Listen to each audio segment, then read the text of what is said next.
রব্বুল আলামিন কবর মোবারক থেকে উঠিয়ে হাসরের ময়দান নিয়ে যাওয়ার জন্য ফেরেশতাদের অর্ডার করবেন।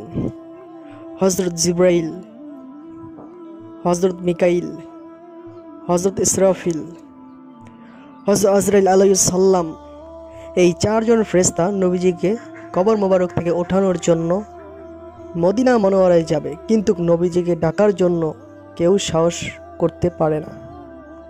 সবাই বলবে, জিবরাইল, তুমি তো নবীজির কাছে এর আগে বহুবার গিয়েছো, তোমার সাথে তার ভালো সম্পর্ক, তুমি ডাকো।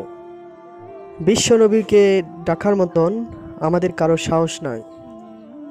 জিবরাইল আলাইহিস সালাম নবীজিকে ডেকে বলেন, ইয়া রাসূলুল্লাহ, হাসরের ময়দান কায়েম হয়ে গেছে, আপনি ওঠেন।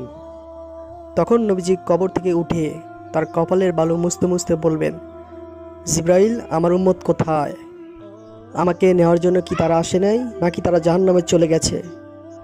তখন জিবরাইল চোখের পানি ফেলে বলবেন, ইয়া রাসূলুল্লাহ, এখনও পর্যন্ত কেউ কবর থেকে ওঠে নাই, আপনি উঠলে তারপর সবাই উঠবে।